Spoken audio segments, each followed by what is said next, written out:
안녕하세요. 저는 인천 송도에 살고 있는 30대 초반 여자입니다. 남편과 결혼한 지 1년 만에 저에게 엄청난 일들이 펼쳐졌고, 지금 현재 이 문제를 어떻게 수습하고 정리해 나가야 할지 많은 고민에 빠져 있는 상태입니다. 남편도 정신적으로 많이 힘들어하고 있어서 마음도 좋지 않네요. 결혼한 지 한 3개월 정도 되었을 때 어느 날 시어머니가 주말에 연락도 없이 저희 집에 찾아왔어요. 남편과 저는 다른 계획을 가지고 있었기 때문에 난감한 상황이었습니다. 그런데 양손 가득히 무언가를 들고 오셨더라고요. 남편이 시모의 짐을 들어주면서 보자기에 쌓여져 있던 내용물을 확인해 보니 여러 가지 음식들이 한가득 준비해서 오신 거였어요. 평소에 남편이 좋아하는 음식이라며 매일 먹다가 안 먹으면 허전하고 생각날 것 같아 걱정되는 마음에 이왕 온 김에 두고두고 먹으라면서 꽤 많은 양을 준비해 오셨습니다. 당연히 시모의 마음을 모르는 건 아니었지만 저도 남편의 아내로서 충분히 음식을 만들 수 있는 상황이고 남편이 시모가 만들어준 음식을 먹고 싶다고 한 적도 없기 때문에 솔직히 연락도 없이 무작정 찾아오셔서 식사 준비를 하시는 시모의 행동이 좋은 것만은 아니었어요. 남편은 일정이 있어서 나가봐야 한다고 했지만 시모는 한 숟갈이라도 뜨고 나가라며 아침부터 난감하게 만들었습니다. 레스토랑을 예약해 놓은 터라 어떻게 해야 할지 몰라 아무 말도 하지 못하고 있는데 남편이 그날 일정과 함께 점심을 예약한 곳에서 먹어야 한다고 얘기하자 시모가 기분 나빠하실 줄 알았는데 예상했던 거와 달리 다른 반응을 보여주셨습니다. 시모도 저희의 일정에 같이 따라가겠다며 싸우신 음식들을 냉장고에 집어넣기 시작하셨어요. 남편은 어떻게 해야 할지 몰라 제 눈치를 보고 있었지만 저 또한 당황한 상태라 난감한 표정으로 아무 말도 하지 않고 있었어요. 보름 전부터 모든 일정을 준비한 1박 2일의 계획에 차질이 생긴 터라 기분이 별로 좋지는 않았습니다. 아무리 시어머니라도 전화 한 통은 해줄 수 있는 거고 저희의 일정을 확인하신 후에 오실 수 있는 건데 시모가 하고 싶은 대로 행동하시려는 부분들이 서운하게 다가왔었습니다. 내가 너희들 따라가겠다고 하니까 싫은 거니? 나도 바람 좀 쐬고 싶어서 그런 건데 같이 가면 안 되는 거야? 엄마, 연락 한 통 정도는 주실 수 있으신 거잖아요. 그리고 오늘은 저희가 꽤 오랫동안 계획을 했던 일정들이고 추가 예약이 안 되는 상태라 이번에는 어쩔 수 없어요. 다음에 제가 따로 일정 잡을 테니 그때 같이 가면 좋을 것 같은데요? 지금까지 힘들게 키워놨더니 결혼했다고 엄마는 이제 찬밥 신세인 거야? 너희 아버지는 건강도 안 좋아지셔서 맨날 누워서 일어날 생각도 없이 오늘 내일 하고 있는데 수발들면서 고생하고 있는 엄마를 한 번이라도 신경 썼으면 너희 둘이 여행 일정을 잡진 않았겠지. 아들, 네가 결혼하고 분가한 상태라 그 빈자리가 엄마는 아직까지 적응이 되지 않고 있는데 너는 아주 살만하니? 이래서 자식 새끼 키워봤자 아무 소용없다고 하는 건가 보다. 엄마는 무조건 따라갈 테니까 너희들이 일정 새로 잡든지 해라. 여기까지 먼 길 오는 동안 음식 식을까봐 서둘러 왔는데 고생했다는 한마디 해주기는커녕 오히려 내가 너희 집에 와서 방해만 되고 불편하다는 듯한 표정이나 보이고 세아가 너도 그러는 거 아니다. 시애미가 어느 정도 눈치를 줬으면 빈말이라도 같이 가자고 할 수 있는 거지. 표정 관리 안 돼서는 대놓고 싫다는 얼굴을 하고 있니? 어머님, 그게 아니라요. 연락 한 번만이라도 주셨으면 저희도 계획에 차질이 생기지 않았겠죠. 어머님도 저희가 얼마나 바쁜지 알고 계시잖아요. 쉬는 시간 없이 계속해서 일만 해왔는데 저희 입장도 생각해 주셔야죠. 가시겠다면 어쩔 수 없지만 몸도 제대로 못 가누시는 아버님은 어떡하고요. 너무 갑작스러워서 저희도 현재 어떻게 준비를 해야 할지 모르겠어요. 나중에 따로 계획해서 좋은 곳으로 모실 테니 이번은 저희 입장도 좀 생각해 주세요. 지금 서둘러 출발해야 예약해놓은 스케줄에 지장이 없는데 제가 봤을 때 예약한 시간에 도착하지 못할 것 같아요. 돈도 지불한 상태인데 안 갈 순 없잖아요. 그래, 알았다. 너희들 둘이서 재미있게 놀다가 오거라. 나는 혼자서 일어나지도 못하고 있는 노인네 수발이나 들어야겠다. 요양원을 알아보든지 해야지. 이렇게 사는 건 사람 사는 게 아닌 것 같다. 맨날 이렇게 사는 내가 얼마나 힘든지 너희들은 모르지? 시모는 기분이 많이 상하셨는지 화를 내시곤 집으로 돌아가 버리셨어요. 저희도 같이 가면 당연히 좋겠지만 출발 직전에 집에 들어오신 거라 예상하지 못한 돌발 상황이라 당황스러웠었죠. 남편은 어쩔 수 없는 상황이기 때문에 너무 심각하게 생각하지 말라며 서둘러 움직이고 있었어요. 하지만 출발 전에 시모와 한바탕 난리가 났던 터라 1박 2일 동안의 여행 일정 동안 마음 편히 다녀올 수가 없었죠. 남편은 주말에 한번 시댁에 가서 시부모님과 함께 외식하면서 기분 좀 풀어드리려고 생각하고 있었고 저 또한 그렇게 하는 게 좋을 것 같아 남편의 계획에 동의했습니다. 다가온 주말에 남편과 함께 시댁에 들려 시어머니께 인사를 드린 뒤 저희가 준비한 작은 선물을 꺼내들자 시모는 며칠 전에 있었던 일들에 대해 금세 잊으셨는지 활짝 웃고 계셨어요. 다행히 기분 좀 풀어지신 것 같아 분위기 좋게 넘어가고 있는데 잠깐 화장실에 가려고 자리에서 일어나자 시모가 저를 뒤따라 오셨고 화장실에서 나온 저를 기다리셨는지 따로 대화하길 원하셨습니다. 너 지금 내가 기분이 풀렸다고 생각하는 건 아니지? 조금도 풀어지지 않았고 아직까지 너희들한테 서운한 게 한 트럭은 된다. 그런데 왜 전부 잊어버린 듯이 웃으면서 너희를 반겨줬는지 아니? 너희 시애비가 가족끼리 싸우는 걸 제일 싫어하거든. 그럼 어머님께서 그이한테 보여주었던 모든 것들이 전부 다 가식이셨다는 거예요? 왜 마음에도 없는 표현을 굳이 하시는 거죠? 그럼 내 아들 앞에서 인상 쓰고 있어야 되겠니?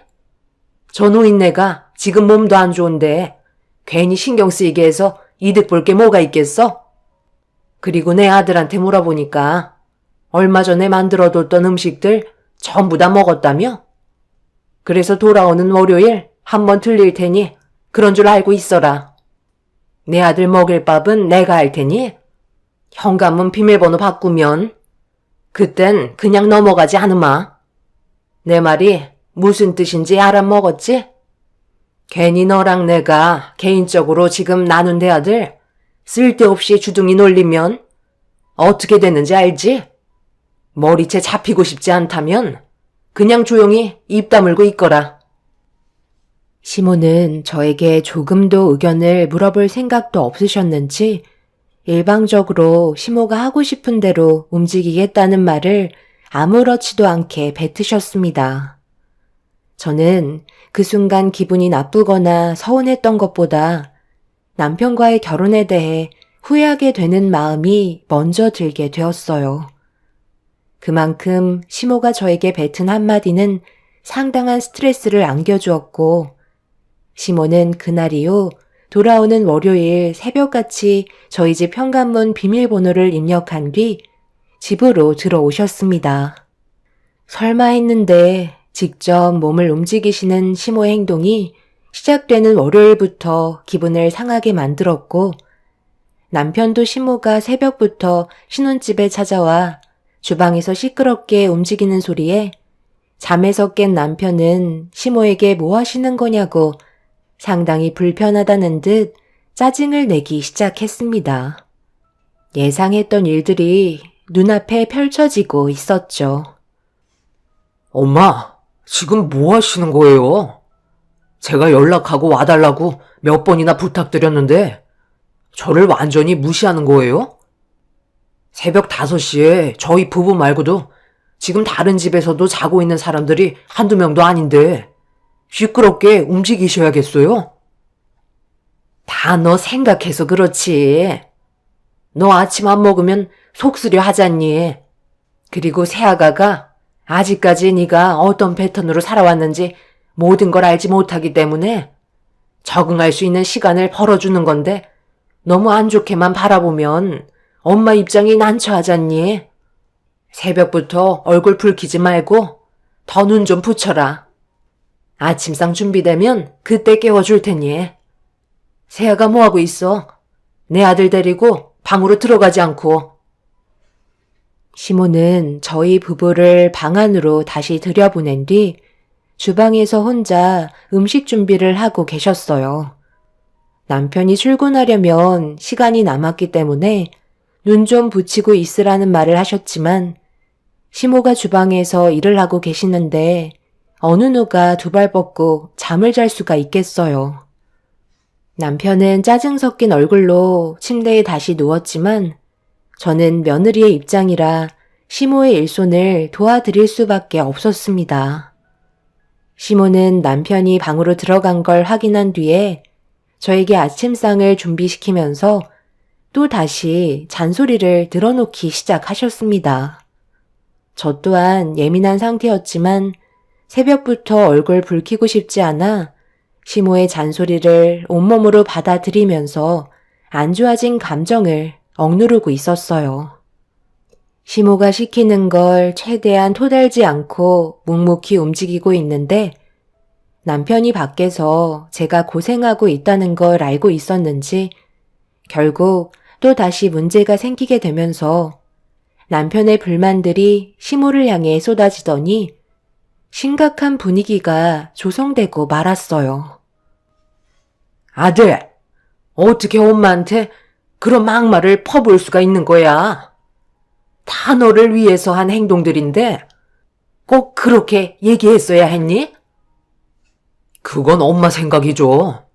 저희 부부에 대한 배려는 조금도 없는 거잖아요. 아무리 엄마 아들이라도 이제 결혼했고 따로 살림을 꾸렸는데 이런 식으로 행동하시는 건 누가 봐도 엄마가 100번 잘못하신 거예요. 저 이 사람이랑 결혼한 지 몇 달밖에 안 됐는데 이러다 제가 싫다고 떠나가면 그땐 저 감당할 자신 있으시겠어요? 괜찮다고 몇 번이나 얘기했으면 엄마도 어느 정도는 받아들여 주셔야죠. 한 번만 더 엄마 생각대로 움직인다면 그땐 저도 어쩔 수 없을 것 같아요. 엄마와의 이별 고민해 봐야 할 것 같네요. 저도 이제 집안의 가장이 되었기 때문에 엄마가 하시는 행동들은 조금도 도움이 되지 않습니다. 그래서 지금 엄마를 버리고 새아가랑 단둘이 살아가겠다는 거니? 그렇게 안 봤는데 아들, 너한테 정말 많이 실망했다. 시모는 남편의 행동에 상처를 많이 받았다며 한바탕 난리를 치신 뒤 집으로 돌아가 버리셨어요. 왜 이렇게까지 하는지 도저히 이해할 수가 없었습니다. 도대체 뭐가 문제인지 몰라 답답할 뿐이었어요. 남편에게 들었던 시모의 모습은 무뚝뚝하고 평소에도 살갑게 대해준 적 별로 없었다는 말을 몇 번 들은 적이 있었는데 시모의 행동을 보면 남편에게 상당한 집착을 보이고 계셨습니다. 분명 어떠한 이유가 있을 것 같아 흥분을 가라앉히지 못하는 남편에게 제가 생각하고 있는 것들을 털어놨어요. 이대로 장시간 동안 살게 된다면 서로에게 더 큰 상처만 남겨줄 것 같았거든요. 그래서 다음에 시댁에 갔을 때 시모와 이 문제에 대해 다시 한번 진지한 대화를 나누는 게 좋을 것 같다고 판단하게 되었어요. 그렇게 또 다시 다가온 주말에 저희 부부는 시댁으로 향했고 시모의 기분을 풀어드리기 위해 최대한 노력하며 분위기를 부드럽게 만든 뒤 앞으로 어떻게 하면 서로 맞춰나가면서 살아갈 수 있을지 각자 가지고 있던 생각들을 풀어나가고 있는데 남편과 제가 생각했던 그림과는 다른 전개로 흘러가고 있었습니다. 저희가 어느 정도 양보를 하고 시모에게 다가가면 그래도 노력하는 저희 모습을 보고 어느 정도는 이해해 주실 줄 알았는데 시모는 집에 찾아오는 것부터가 눈치를 봐야 한다고 싫어하셨습니다. 아들 집에 가는 건데 왜 연락을 해야 되는지 이해하지 못하고 계셨어요. 저희는 그래도 최대한 대화로 풀어나가려 했지만 시모의 일방적인 생각은 전혀 조율이 되지 못하고 있었습니다. 어머님, 제가 그동안 스트레스를 많이 받고 있었는지 위험까지 와서 얼마 전에 병원까지 갔다 온 적이 있었어요. 변화된 환경을 서로 조율해가면서 맞춰 나가야 앞으로 얼굴 붉히지 않고 살아갈 수 있지 않겠어요? 언제까지 이 문제로 안 좋은 감정을 쌓아갈 수는 없잖아요. 저희가 어느 정도 맞춰드리면 어머님도 조금은 배려해 주셔야 서로 좋은 관계를 유지해 나갈 수 있을 거라 생각해요. 그리고 제가 이 사람한테 그동안 살아왔던 환경을 들어보면 어머님이랑 살가울 정도로 가깝게 지낸 것도 아니라면서요. 그래서 결혼하고 저희끼리 따로 나와 살면 어머님이 편하실 줄 알았는데 오히려 정반대인 것 같아 이 사람도 많이 당황스러워하고 있다고요. 어머님의 생각을 모르겠다며 어떻게 장단을 맞춰야 할지 몰라 힘들어하고 있어요. 그냥 내가 알아서 할 테니까 신경 쓰지 마라. 나는 너희들 눈치 보면서 살고 싶지 않다. 결혼했다고 해서 담 쌓고 살면 그게 가족이니? 시모와는 어떠한 조율점도 찾지 못한 채 결국 서로의 감정만 상해버린 상태로 집에 돌아가야만 했어요. 그런데 시댁에서 나와 집으로 출발한 지 10분 정도 되었을 때 워낙 정신이 없어서 핸드폰을 작은 방에 놓고 온 걸 깜빡하고 어쩔 수 없이 다시 시댁으로 향했고 남편은 시모의 얼굴을 또 다시 마주하고 싶지 않았는지 저보고 혼자 다녀오라고 하길래 시부모님 집으로 들어갔는데 시모가 시부와 방에서 언성을 높이며 싸우는 목소리가 들렸어요. 그래서 지금 어쩌겠다는 거야? 나한테 재산을 넘겨주지 않겠다고? 그게 말이 된다고 생각해? 당신이 뭔데 그런 선택을 하는 건데? 내가 지금까지 어떻게 살아왔는지 뻔히 알면서 이제 갈 때 됐으니 나는 쓸모가 없다는 거야? 내 아들한테 재산 넘겨주고 떠나겠다는 건데 뭐가 문제인데? 저번에도 얘기했었잖아. 더 이상 아무 말도 하지 마. 지금까지 당신 옆에서 수발들며 살아왔던 사람이 누구야? 받을 거 다 받아먹고선 이제 와서 이런 식으로 말을 바꿔? 당신이 내가 성재한테 너무 소홀한 것 같다고 해서 시키는 대로 음식도 만들어갖고 최대한 노력하는 모습을 보여줬는데 결국 결과는 이런 거야? 당신 내 성격 몰라? 나는 가지고 싶은 게 있으면 그걸 꼭 손에 쥘 때까지 멈추지 않다는 거 잘 알고 있을 텐데. 갈 때까지 한번 가보자는 거지? 결국 누구 하나는 피를 봐야만 이 상황이 끝난다는 건데 몸도 하나 제대로 가누지 못하면서 해보겠다는 거지? 앞으로 이 집구석에서 혼자 살아가 봐.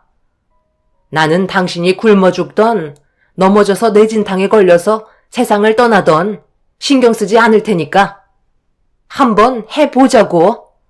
결국 당신이 잃게 되는 게 훨씬 더 많을걸? 조만간 이 집도 처분해서 내 아들한테 전부 다 넘겨줄 거고 요양원에 들어가면 되니까 당신은 이제 신경 꺼. 서로 언성을 높이며 대화를 주고받고 있는 상황에 제가 끼면 안 될 것 같아 조용히 핸드폰만 가지고 시댁에서 나왔어요.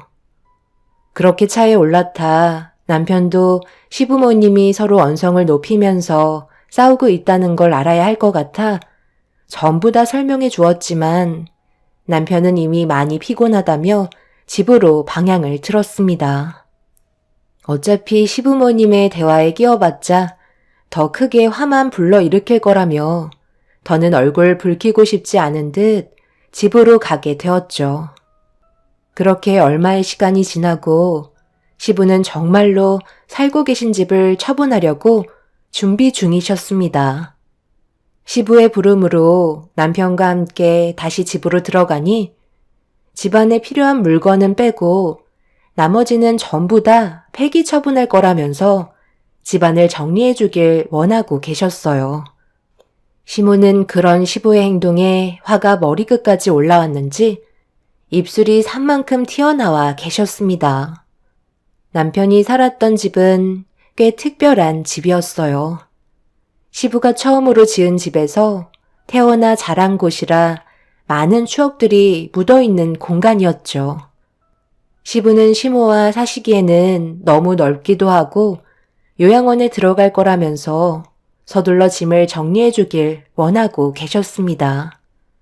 그래서 남편과 함께 필요한 물건들 빼고 나머지는 폐기 처분하려고 정리하고 있는데 작은 다락방 하나가 보이길래 문을 열어 들어가 보니 꽤 많은 물건들이 정리되어 있었고 얼마나 오랫동안 방치가 되어 있던 건지 먼지가 수북이 쌓여 있었습니다.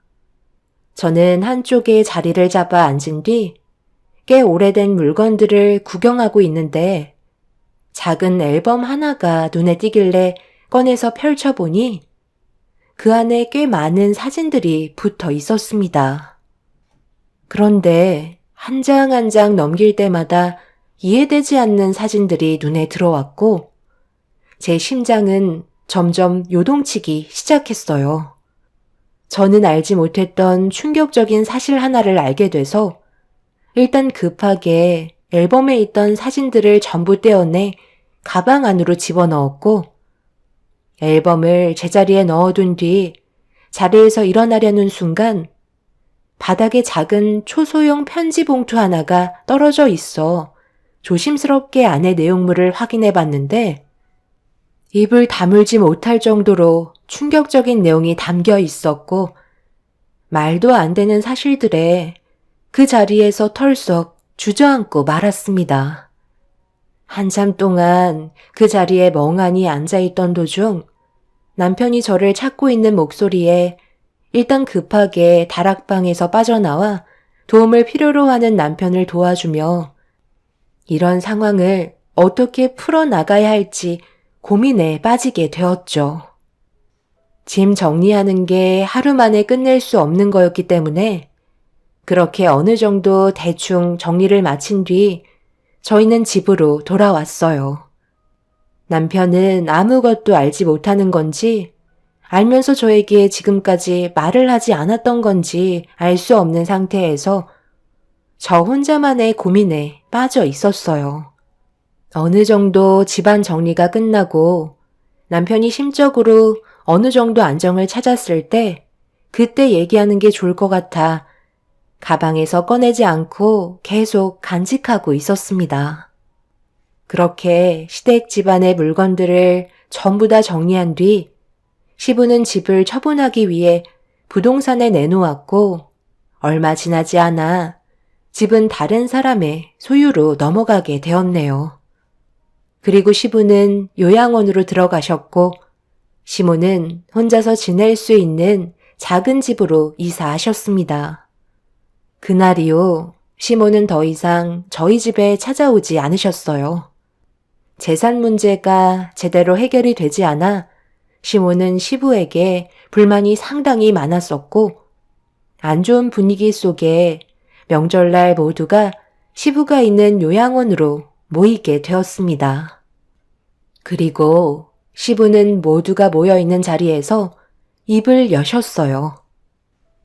내가 가진 재산이 엄청나게 많은 건 아니지만 그래도 너희들이 앞으로 살아가는데 어느 정도 도움이 될 것 같아 지금 현재 처분 중이다. 그런데 너희 엄마가 이 문제 때문에 그동안 나와 하루도 빠짐없이 얼굴을 붉히며 지내고 있는데 아들, 너의 생각을 듣고 싶구나. 내 재산이 너희 엄마한테 일부 넘어가는 거에 대해 어떻게 생각하니? 엄마가 그래도 그동안 아빠 옆에서 평간호해 드렸으니 재산은 당연히 엄마가 가져가시는 게 원칙상 맞는 거죠. 그리고 저는 아버지 재산 그렇게 욕심 없어요.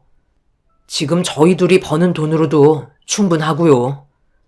그냥 두 분이 서로 얼굴 붉히지 말고 잘 지내셨으면 좋겠어요. 오늘 명절인데 굳이 돈 문제로 얼굴 붉힐 필요 없잖아요. 엄마도 아빠가 재산 저한테 주겠다고 해서 상처를 많이 받으신 것 같으신데 걱정하지 마세요. 제가 가져갈 생각 없어요. 어차피 두 분 세상 떠나시면 자연스럽게 제 소유가 되는 거잖아요. 벌써부터 욕심부려서 가족 간에 금이 깨지는 건 보고 싶지 않네요. 오늘 같은 날 돈 얘기는 이제 그만하시죠. 들었지? 성재는 당신 재산에 욕심이 없다고 하잖아. 그러니까 이제 그만 고집 부리고 나한테 넘겨줘. 내가 허튼 곳에 쓰겠어? 내가 지금까지 살면서 느낀 건 당신을 선택한 나 자신이 너무 후회스럽다는 거야. 눈 감는 순간까지 나는 아마 편히 눈 감지 못하겠지. 당신이 내 앞에 나타나지만 않았어도 내 삶은 이렇게까지 되진 않았을 거라고. 그래서 나는 당신한테 내가 가진 재산을 주고 싶지가 않아. 그동안 내 아들한테 진심이었던 적 단 한 번도 없었잖아. 그래서 더 후회스럽다고. 이제 와서 어쩌라는 거야? 그래도 우리가 살아온 세월이 얼마인데 지금 그걸 말이라고 하는 거야? 나도 최선을 다하며 살아왔는데 뭐 얼마나 바라는 건데? 이제 정말 세상 떠날 날이 얼마 안 남으셨나? 당신 정말 왜 그러는 거야? 아버님, 어머님, 아무리 생각해봐도 이건 아닌 것 같아요. 두 분이 좋아서 만나셨다지만 이 사람은 무슨 죄예요? 언제까지 숨기면서 살아가실 건데요? 진실은 분명 언젠가 밝혀진다는 거 아시잖아요. 이제 그만 솔직해지셨으면 좋겠어요. 너는 갑자기 무슨 뚱딴지 같은 소리야? 너까지 뭘 잘못 먹었니?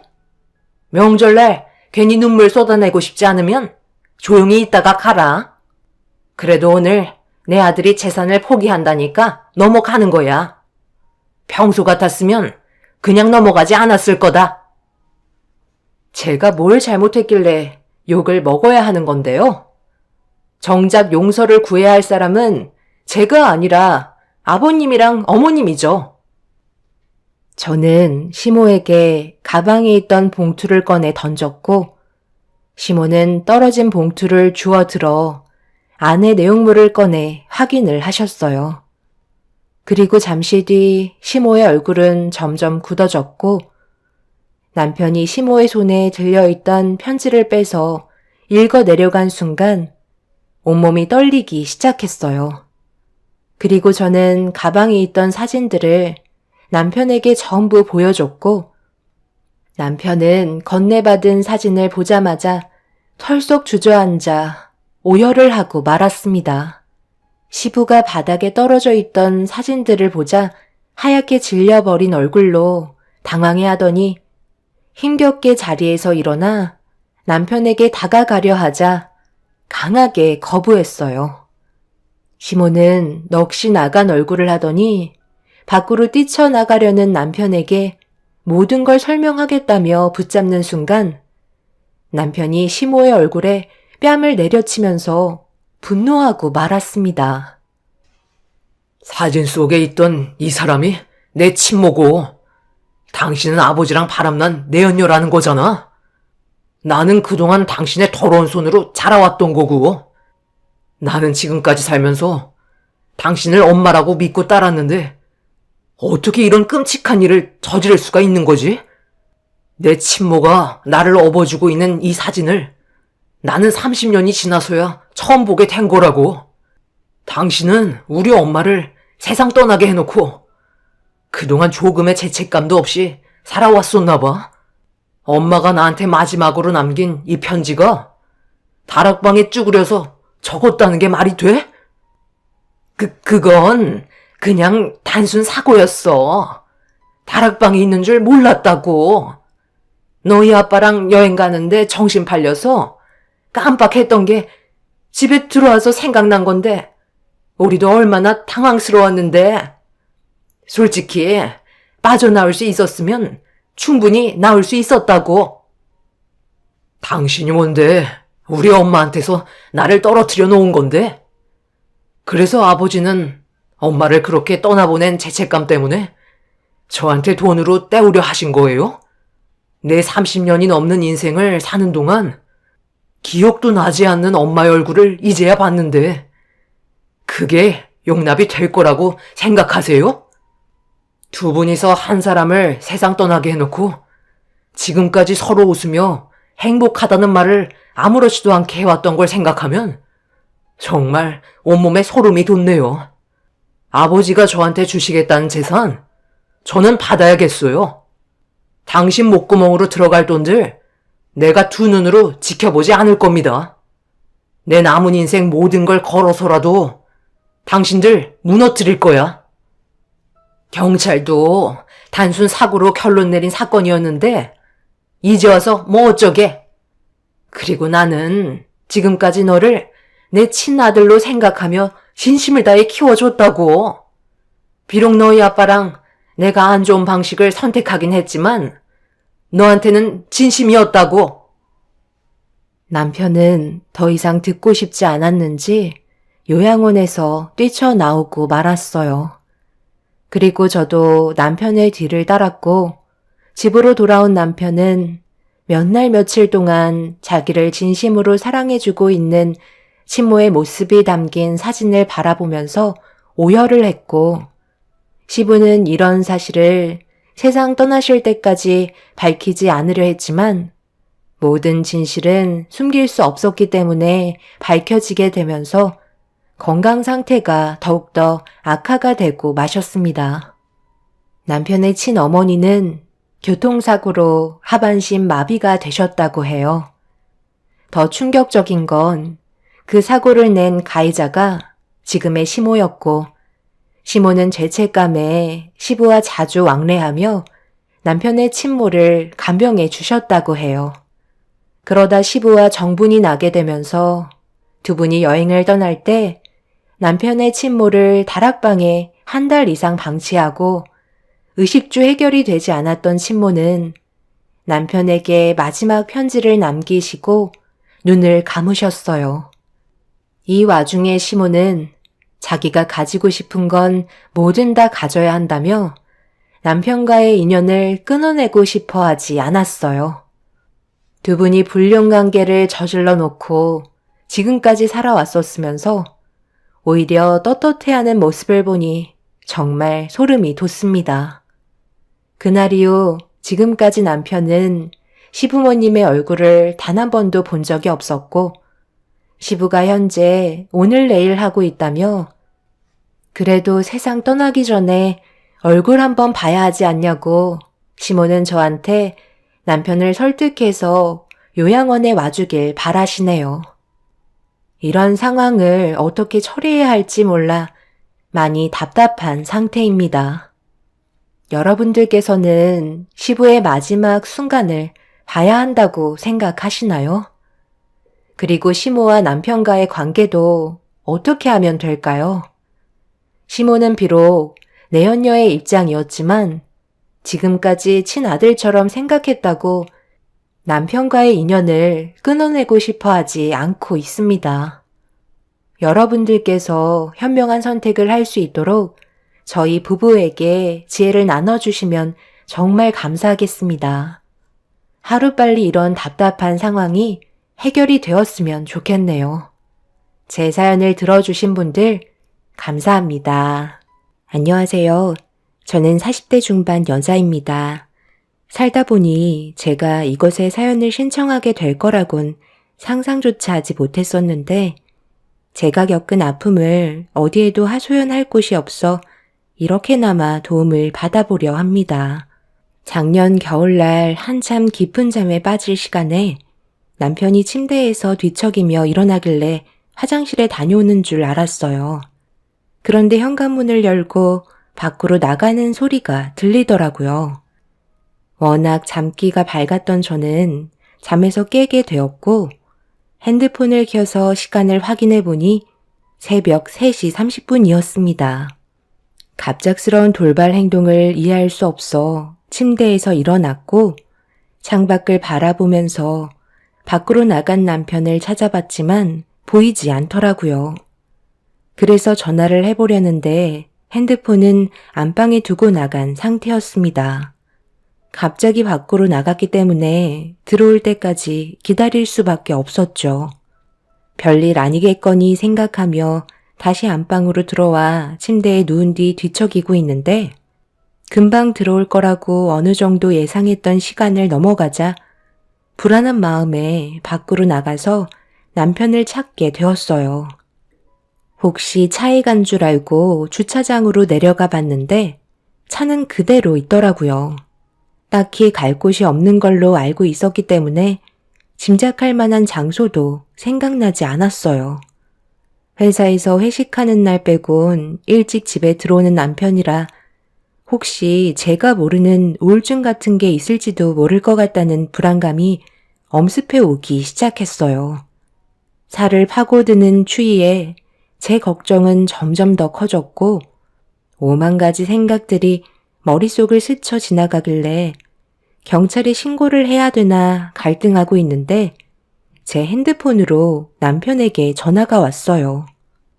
저는 동네를 돌고 있었는데 남편은 이미 집에 도착해 있는 상황이었죠. 큰일이 생겼는 줄 알고 걱정했었는데 무사하다는 거에 감사할 뿐이었고 서둘러 집으로 들어가 어디를 다녀왔냐고 물어보는데 얼굴이 뽀얗게 되어 있더라고요. 갑자기 말도 없이 지금까지 어디 나갔다 온 거야? 걱정돼서 한참 동안 찾고 있었잖아.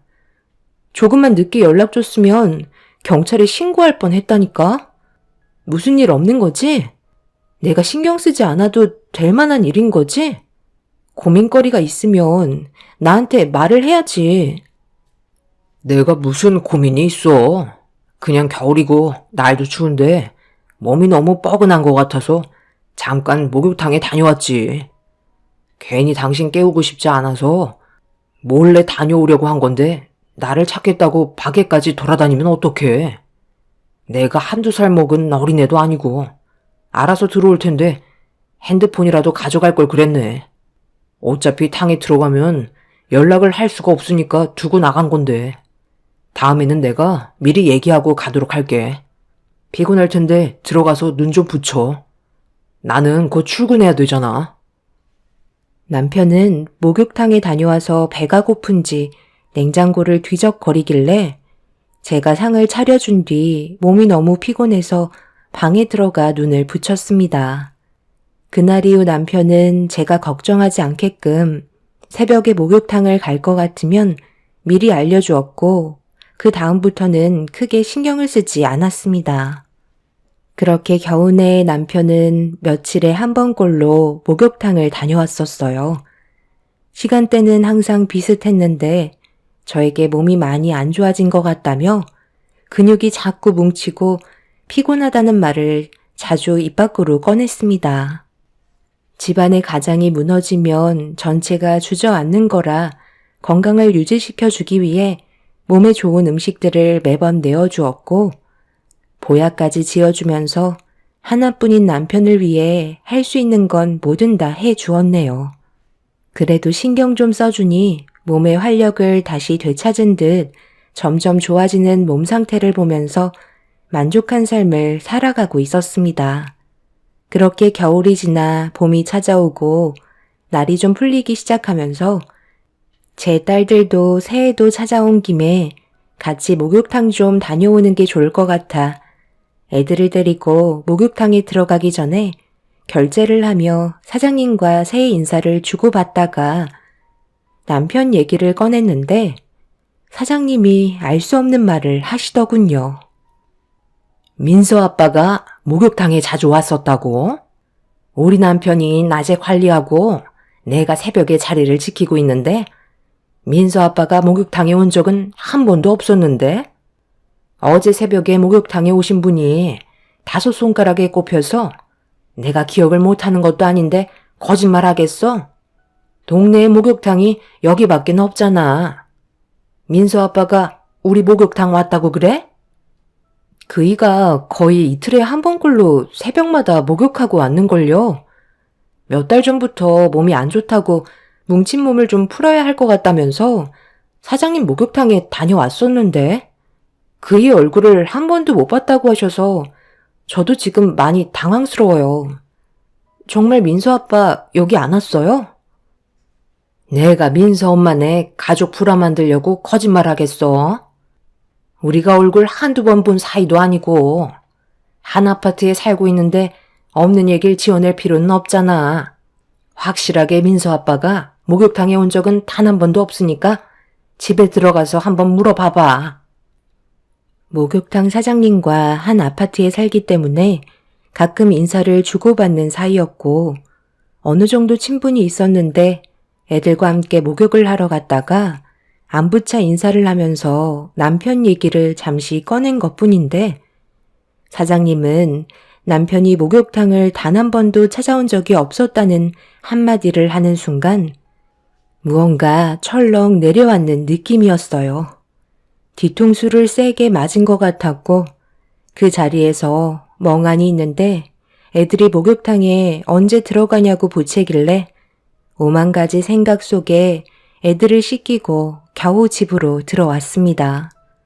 목욕탕에 있는 시간 동안 남편이 겨우내 저에게 했던 행동들에 대해 기억을 떠올리며 머릿속을 정리하고 있는데 그간 가정에 충실했던 남편의 모습을 봤을 때 왜 저한테 이렇게까지 숨기고 있었는지 전혀 이해할 수가 없었어요. 일단 남편이 저에게 무엇을 숨기고 있는 건지 파악을 하기 위해 제가 알게 된 사실을 남편에게 섣불리 얘기하지 않고 지켜보기로 했어요. 남편은 집에 들어온 이후 평소와 다름없이 똑같은 패턴으로 행동했었고 어김없이 새벽 시간이 되었을 때 자연스럽게 목욕탕을 다녀온다며 나갈 준비를 하고 있었습니다. 매번 목욕탕 가는 거 지겹지도 않아? 당신 요즘에는 거의 매일 다녀오잖아. 몸도 어느 정도 괜찮아진 것 같은데 이제 어느 정도 조절해도 되지 않겠어? 새벽만 되면 다녀오니까 나 혼자 집에 있는 것도 좀 그런데 그렇게 해줄 수 있지? 그건 좀 힘들 것 같은데. 생각을 해봐. 매일 운동하던 사람이 갑자기 조절을 하면 몸의 균형이 깨지는 거잖아. 나도 지금 패턴으로 살고 있으니까 건강도 다시 되찾은 거지. 당신 힘들까봐 애들 자는 거 보고 아무 방해 없이 혼자 다녀오는 건데 이 정도는 이해해줘야지.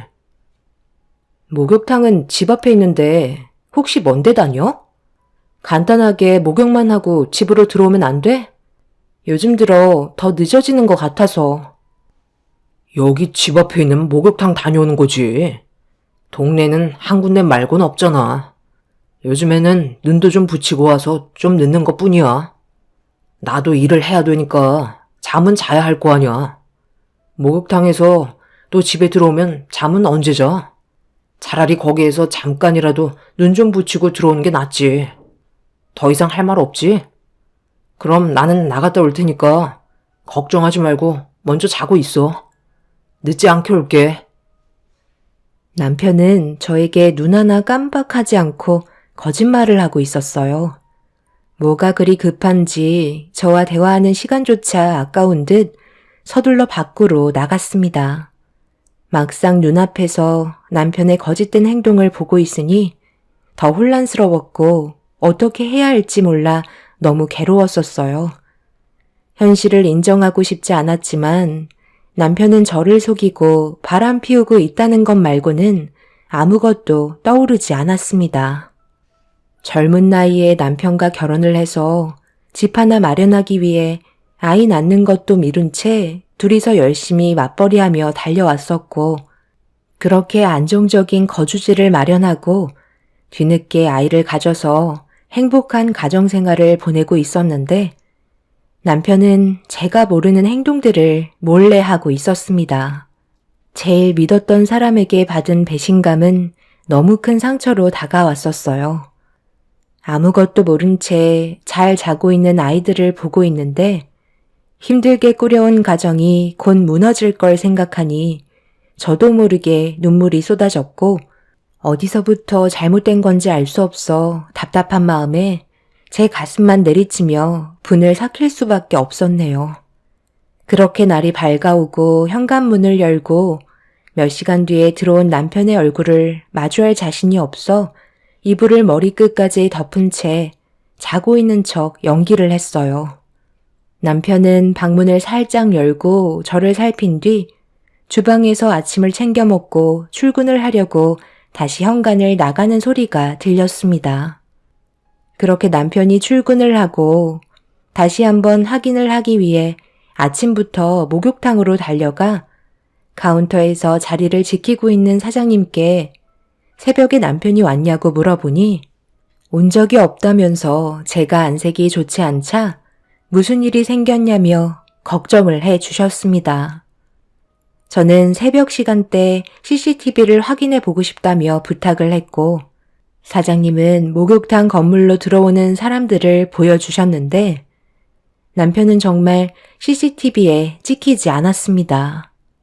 모든 걸 확실하게 확인한 순간부터 저도 결정을 해야 했기에 더 이상 남편의 행동을 지켜볼 수만은 없었어요.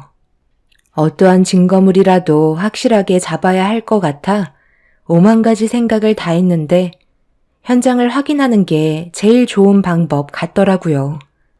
그래서 그날 역시 어김없이 남편이 새벽에 목욕탕을 간다는 말을 했을 때 뒤따라가기로 마음 먹었고 철저하게 준비를 한 뒤에 남편이 밖으로 나가길 기다리고 있었습니다. 역시나 어김없이 목욕탕을 다녀온다는 말에 최대한 자연스럽게 평소처럼 행동하면서 남편을 보내줬어요. 그렇게 현관문을 나서자마자 엘리베이터에 올라타는 소리를 듣고 곧바로 현관문을 열고 뒤따라 가려 했는데 남편이 탄 엘리베이터가 1층으로 내려가는 게 아닌 바로 위층으로 올라가 있었어요.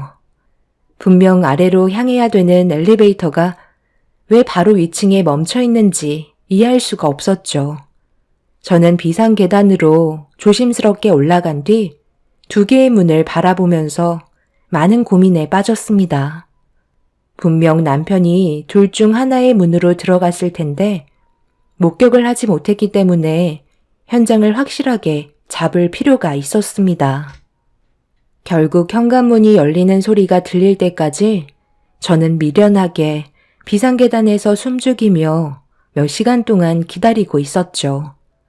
그렇게 아침이 밝아올 때 갑자기 현관문을 여는 소리가 들리길래 떨리는 손으로 급하게 동영상 촬영 버튼을 눌렀어요. 그리고 두 눈으로 보게 된 충격적인 장면을 제 핸드폰으로 담게 되었고 남편의 배신에 저는 분노가 치밀어 올랐습니다. 언제까지 매일 이렇게 살아야 하는 건데? 오빠 말대로 바로 위층으로 이사 온 지도 벌써 6개월이 지났어. 이제 그만 정리하고 나한테 오면 안 되는 거야? 말만 하루빨리 이혼 서류에 도장을 찍는다고 말해놓고선 아직까지 아무런 소식도 없잖아. 나도 이제 이런 관계 지겹다고. 내가 왜 죄 지은 사람처럼 살아야 하는지 모르겠어. 밖에서도 만나긴 하지만 집에서도 하루 종일 붙어 있어야 그게 부부인 거지. 지금은 그저 동거하는 것처럼 느껴진다고. 이번에 확실하게 얘기해줘. 언제까지 기다려야 하는 건데? 그냥 오늘 안 가면 안 돼? 이러다 걸리기라도 하면 우리한테 좋을 거 하나 없잖아. 걱정하지 마. 들킬 일은 전혀 없어. 그 사람 대학도 안 나온 일자 무식이라? 내가 무슨 말을 해도 전부 다 철석같이 믿는다니까. 조금도 의심하지 않고 있으니까 걱정하지 마. 나도 어떻게 하면 이혼을 할지 고민이 상당히 많다고. 봄이 지나가기 전에 정리하도록 할게. 나도 지원이랑 같이 살고 싶지. 이런 생활 유지하고 싶겠어? 나도 계획이 있으니까 오빠 믿고 좀 더 기다려봐. 준비되면 얘기해 줄게. 일단 서둘러 출근해야 되니까 좀 이따 전화로 통화하자. 사랑해. 남편의 행동은 정말 충격적이었어요. 언제부터였는지 모르지만 꽤 오랜 시간 함께 해온 사이 같았습니다. 남편은 비상계단으로 급하게 내려가 저희 집으로 들어갔고 저는 문이 닫힌 내연녀 집 앞으로 걸어갔어요. 당장 문을 두드리고 머리채를 잡고 싶었지만 그동안 저를 속인 두 사람을 원하는 대로 이루어지게 해줄 수 없었습니다. 일단 침착하게 행동하려고 제가 모든 상황을 알고 있다는 걸 숨기기 위해 집 앞에 있는 마트에 들러 국거리를 대충 사서 집으로 들어갔어요. 남편은 현관문을 열고 들어오는 저를 보며 많이 당황한 얼굴로 어디 갔다 왔냐는 질문을 던졌습니다. 이 시간에 어디 다녀온 거야? 당신 원래 자고 있어야 하는 거 아니야? 집에 있어야 할 사람이 없어서 내가 얼마나 놀라는 줄 알아? 들고 있는 거 뭐야? 마트 다녀왔어? 그렇게까지 안 해도 되는데 아침 차려주려고? 아침을 든든하게 먹어야 하루를 힘내서 일할 수가 있잖아. 아침밥이 제일 중요한 거 몰라? 밥 먹고 갈 거지? 오늘은 시간이 너무 늦어서 못 먹고 갈 것 같아. 조금만 늦으면 출근 시간 겹쳐서 차 엄청 막히잖아. 미리 만들어 놓으면 내일 아침에 먹고 갈게. 역시 당신밖에 없어. 내가 이렇게까지 사랑받고 살아도 되는 거야? 사랑해, 여보. 남편은 두 얼굴로 아무렇지도 않은 척 저를 대했어요. 그 모습을 바라보고 있는데 모든 실체를 알게 되니 더욱더 소름이 돋았습니다. 그렇게 남편이 출근을 하고 핸드폰으로 녹화해두었던 영상을 몇 번이나 돌려보면서 저에 대해 조금이라도 사랑이 있는지 확인해 보고 싶었지만 남편이 저에게 대학도 못 나온 일자 무식이라며 무시하는 말을 다른 여자에게 아무렇지도 않게 뱉었다는 거에 너무 큰 상처를 받고 말았죠. 그동안 가정을 위해 정말 열심히 살아왔고 딸 둘을 키우면서 행복을 유지하려고 노력한 아내를 남편은 저를 돌대가리로 보고 있었습니다. 제가 모든 걸 알고 있는데도 남편의 행동은 조금도 변함없이 새벽만 되면 바로 위층에 있는 내연녀에게 하루도 빠짐없이 찾아갔습니다. 매일 갈 때마다 모든 걸 녹화했고 제가 할 수 있는 선에서 최대한의 증거물을 전부 다 모았어요. 시간이 지날수록 처음에는 배신감의 마음이 찢어질 것만 같았는데 반복되는 생활을 보내다 보니 더는 상대하고 싶지 않은 동물로밖에 안 보였습니다. 그래서 조만간 모든 걸 폭로하고 두 사람의 인생을 전부 다 망치려고 계획을 하고 있었는데 예상하지 못한 장소에서 남편과 내연녀를 마주하게 되었어요. 아무것도 모르는 애들이 맛있는 게 먹고 싶다고 하길래 고깃집에 들려 저녁을 먹인 뒤 양손에 손을 잡고 걸어가고 있는데 모자를 푹 눌러 쓴 한 여자가 뒤에서 저와 부딪히게 되었고 제 손을 잡고 있던 딸들과 넘어지게 되는 사고가 생겼습니다. 다행히 크게 다치지는 않았는데 고개를 들어 저와 부딪힌 여자의 얼굴을 확인한 순간 분노가 치밀어 올라 내연녀를 노려보고 있는데 저에게 갑자기 화를 내면서 분위기를 험악하게 만들고 있었습니다. 애들은 무서웠는지 눈물을 터뜨렸고 내연녀인 걸 알면서도 애들이 있다는 것 때문에 침착함을 유지할 수밖에 없었어요. 먼저 부딪혀놓고 왜 그쪽이 화를 내는 거죠? 애들이 넘어진 건 안 보여요? 앞을 똑바로 보고 다녀야 할 거 아니에요? 이 아줌마가 정신이 나가셨나? 여기 길을 아줌마랑 애들이 전세 냈어요? 왜 셋이서 손을 잡고 지나가지 못하게 만드는 거예요? 그래서 억지로 지나가려고 하다가 몸이 부딪히게 된 거잖아요. 아줌마가 저한테 죄송해야 할 문제인 것 같은데요? 살다 살다 별 이상한 사람 다 보겠네. 기본 개념은 지키셔야죠. 안 그래요? 지금 말 다 했어요? 애들이랑 손잡고 간다고 길 전체를 막고 있었다고요? 옆에가 널찍하게 남아있는데요? 어디서 되지도 않는 말로 이상한 사람으로 만들려는 거예요? 내가 애들을 봐서라도 참고 있는 거니까 그냥 지나가시죠. 딱 봐도 대학도 안 나온 사람 같은데 정상적인 학교 생활은 하셨죠? 말씀하시는 거 보니까 누가 봐도 일자 무식 같아서요. 이런 사람이 한 아파트에 같이 살고 있다는 게 정말 끔찍하네요. 혹시 정신질환 있는 건 아니시죠? 무슨 일이야? 당신 갑자기 왜 그래? 멀리에서 보고 있었는데 누군가 했더니 당신이었어? 저기요, 누구신데 제 아내한테 뭐라고 하시는 거죠? 애들도 있으니까 그만 소란 피우시고 넘어가시는 게 좋을 것 같은데요.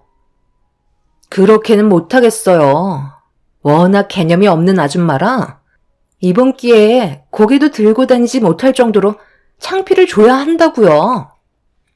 제 눈앞에서 둘이 서로 뭐 하는 짓인지 연기를 하고 있길래 어이가 없어서 아무 말 없이 지켜보고 있는데 내연녀의 말을 듣고 어떤 상황이었는지 파악한 남편이 갑자기 몸을 돌려 저한테 다가오더니 내연녀에게 사과하는 게 좋을 것 같다며 이상한 분위기로 만들어가고 있었습니다.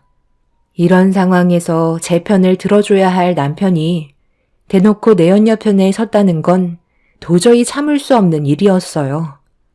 애들은 목소리가 높아지고 있는 내연녀를 보고 두려움에 떨고 있길래 그만하고 싶다며 애들을 데리고 집으로 들어가려 하자 남편이 제 몸을 돌려 세운 뒤 길을 막고 있던 건 제가 잘못한 거라면서 내연녀에게 사과하라고 억지를 부리고 있었습니다. 화가 머리끝까지 올라온 저는 감정 조절을 하지 못했고 그동안에 봐왔던 남편의 행동들 때문에 저도 모르게 뺨에 손을 올리고 말았어요.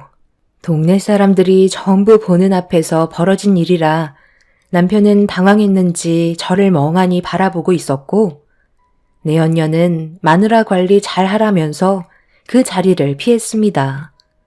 남편은 화가 머리끝까지 올라왔는지 제 손을 잡고 집으로 끌고 갔어요. 애들은 눈물을 흘리면서 저를 뒤따라오고 있었습니다. 그렇게 집에 도착한 뒤에 애들은 방으로 들여보낸 뒤 거실에서 남편과 얼굴을 마주하고 있었네요. 당신 제정신이야? 지금 이게 뭐 하는 짓이야? 동네 창피하게 사람들 보는 앞에서 내 얼굴에 손을 올려? 맞아야 할 행동을 했으니까 손을 올린 건데 무슨 문제라도 있는 거야? 당신이 나한테 한 행동을 보라고. 지금까지 힘들게 일하고 들어온 남편한테 뭐라고? 나랑 한번 해보자는 거야? 오늘 갈 때까지 가볼까? 당신 마음대로 해. 내가 그런다고 무서워할 줄 알아? 나도 잃을 게 없는 사람이라고. 그 여자 앞에서 나보고 사과하라는 게 제정신이야? 사람은 겉모습만 보고는 전혀 모른다더니 그 말이 사실인가 봐. 그 여자를 보자마자 첫눈에 반했니? 나는 애 둘 낳고 아줌마처럼 보이니까 그 여자한테는 제대로 말도 못하겠지? 내가 지금 얼마나 참고 있는지 알아? 참고 사는 건 당신이 아니라 나라고. 여태껏 가진 것도 없는 불쌍한 여자 데리고 살아줬으면 감사하게 생각해야지. 나 아니었으면 당신이 이런 집에서 살았을 것 같아? 배부른 줄 모르고 감히 남편의 얼굴에 손을 올려? 됐고, 그냥 갈라서자. 나도 당신이랑 같이 사는 거 지겹다고. 지금의 가정을 유지하기 위해 내가 얼마나 힘들었는지 알아? 결국 이거였어? 당신이 원하는 게 나랑 이혼하는 거였냐고. 어쩐지 둘이 연기가 너무 어설프더라니. 내가 그동안 아무것도 몰랐을 것 같니? 당신이 지금까지 한 행동들에 대해 속고만 살았을 줄 아냐고. 무슨 말을 하는 거야? 당신 정말 머리가 어떻게 된 거 아니야? 꼴도 보기 싫으니까 당장 내 집에서 나가. 지금 말 다 했지? 이거 보라고. 여태껏 당신이 나 몰래 윗집에서 좀 전에 그 여자랑 놀고 먹고 다 했잖아. 기력이 많이 약해졌다고 해서 온갖 몸에 좋은 음식 갖다 바쳐 먹였더니 힘은 엄한 데 가서 쓰고 왔니? 내가 지금 가지고 있는 이 증거물이 나한테만 있을 것 같아? 당신이 나랑 이혼하자고 하는 순간 바로 전송 버튼 눌렀다고. 남편은 급하게 제 핸드폰을 뺏었지만 이미 저희 부모님과 시부모님께 전송이 되어버린 상태였어요. 남편은 사색이 든 얼굴로 언제부터 알고 있었냐는 말에 대화조차 섞고 싶지 않아 당황한 남편의 얼굴에 손을 올려 버렸네요. 그리고 잠시 뒤 제 핸드폰으로 시모의 전화가 빗발쳤고 남편이 급하게 핸드폰의 전원을 꺼버린 뒤 어쩔 줄 몰라 하며 온갖 고민을 하고 있더니 급하게 어디론가 전화를 하고 있었어요. 남편은 내연녀에게 조금이라도 문제가 생길까봐 미리 몸을 피하게 만들었고 남편의 전화 통화를 듣고 절대 원하는 대로 놔둘 수 없어 위층으로 올라가 내연녀를 붙잡으려는 순간 남편은 제가 집 밖으로 나가지 못하게 제 머리채를 잡았습니다. 결국 남편과 저는 온갖 욕설을 퍼부으면서 집안은 난리가 나고 말았어요. 결국 저는 집 밖으로 나가지 못했고 친정 부모님과 시부모님께서 저희 집으로 달려오셨습니다. 저희 부모님은 남편을 보자마자 손부터 날아가셨어요. 뒤늦게 오신 시부모님께서 저희 부모님을 말리기 시작하셨고 남편은 아무 말도 하지 않은 채 시선을 회피하고 있었습니다. 어떻게 된 거야? 지금 나한테 온 이 영상들 전부 다 뭐니? 너희들 관계가 언제부터 이렇게까지 돼버린 건데? 작년 겨울 때부터였어요. 어느 날 갑자기 새벽에 목욕탕을 다녀온다고 하길래 그런 줄 알고 있었는데 나중에 알고 보니까 목욕탕이 아닌 다른 여자의 집에서 목욕을 하고 온 거더라고요. 어머님, 제가 이 사람 몸이 약해진 것 같다고 몸에 좋은 거 얼마나 많이 먹였어요. 그런데 그게 엄한 데에서 매일 밤 몇 시간씩 힘쓰고 와서 체력이 딸린 거였네요. 방금 전까지 무슨 일이 있었는지 알아요? 위층에 지금 이 사람이랑 바람난 여자가 살고 있는데 제가 올라가려 하니까 이 사람이 글쎄 제 머리채를 붙잡고 놔주지 않더라고요. 이미 저한테는 마음이 떠나버린 상태였어요. 저를 거침없이 막대하는데 그걸 애들이 전부 다 보고 있었다고요. 아버님, 어머님, 제가 그동안 이 사람한테 얼마나 잘했는지 누구보다 잘 아시죠? 그런데 본초인 저한테가 아닌 위층에 살고 있는 여자한테 사랑을 쏟았다고요. 저는 그냥 넘어갈 수 없을 것 같아요. 제가 받은 배신 그대로 돌려줘도 분이 풀리지 않는다고요. 내가 제일 싫어하는 게 뭐라고 했냐? 한눈 파는 걸 이 세상에서 제일 증오한다고 했는데 네가 지금 애비의 말을 무시한 채 다른 여자랑 놀아놨단 말이야? 이놈이 진짜 정신 나갔어? 당장 그 여자 불러와. 면상 좀 보게. 시부모님과 저희 부모님은 곧장 위층으로 올라가 문을 열라고 난리를 치셨지만 이미 내연녀는 다른 곳으로 몸을 피신한 상태였어요. 가족 모두는 분이 풀리지 않은 상태에서 다시 집으로 돌아왔는데 남편은 충격적이게도 그 사이 도망치고 말았습니다. 이미 전화도 꺼져 있는 상태라 제 화는 더욱더 끌어올랐고 시부모님은 저희 부모님께 자식을 잘못 키워서 이런 아픔을 겪게 했다고 손이 발이 되도록 용서를 구하셨습니다. 남편과 내연녀는 저와 이혼을 하기 위해 둘이 합심해서 저를 이상한 사람으로 만들었다는 게 너무 화가 치밀어 올랐어요. 모든 사실을 알고도 참고 있었다는 걸 알지도 못했으면서 둘이서 연기를 하면서 저와 이혼을 하기 위해 상황을 만들었다는 게 정말 어이가 없었습니다. 그날 이후 한동안 남편에겐 연락이 없었고 회사에도 찾아가 봤지만 모습을 나타내지 않고 있었어요.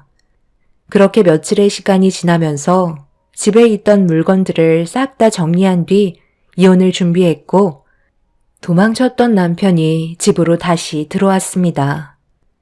그리고 한쪽 손에는 안 봐도 알 수 있는 서류가 들려 있었어요. 이미 애들은 저희 부모님 집에 보내놨기 때문에 남편과 둘이 있는 상황이었죠. 그래서 이혼 도장을 찍기 전에 왜 가정을 깨고 다른 여자에게 한눈을 팔았는지 이유를 물어봤습니다. 남편은 한치의 망설임도 없이 저에게 설명을 했어요. 나도 처음에는 가정을 지키기 위해 정말 열심히 살았지. 그런데 어느 정도 여유가 생기니까 나도 모르게 다른 곳으로 눈길이 자꾸 가더라고. 그러면서 당신한테 느끼지 못한 색다른 감정이 새롭게 다가왔고 나는 그런 느낌이 싫게만 느껴지지 않더라고. 그래서 처음에는 조심스러웠는데 이게 또 얼마나 긴장되고 스릴이 있는지 당신을 속이는 분위기를 언제부터 즐기게 되었고 점점 더 자극적인 상황이 필요해서 내가 만나고 있던 그 여자를 우리 집 위층으로 이사오게 만든 거야. 나는 당신한테 미안한 감정이 조금도 없어. 그동안 이중생활 하면서 단 한 번도 흐트러진 모습을 보여준 적은 없었잖아. 모든 상황에 최선을 다했고 나는 지금의 삶에 만족하고 있다고. 그런데 나도 이제 한 여자에게 정착하고 싶다.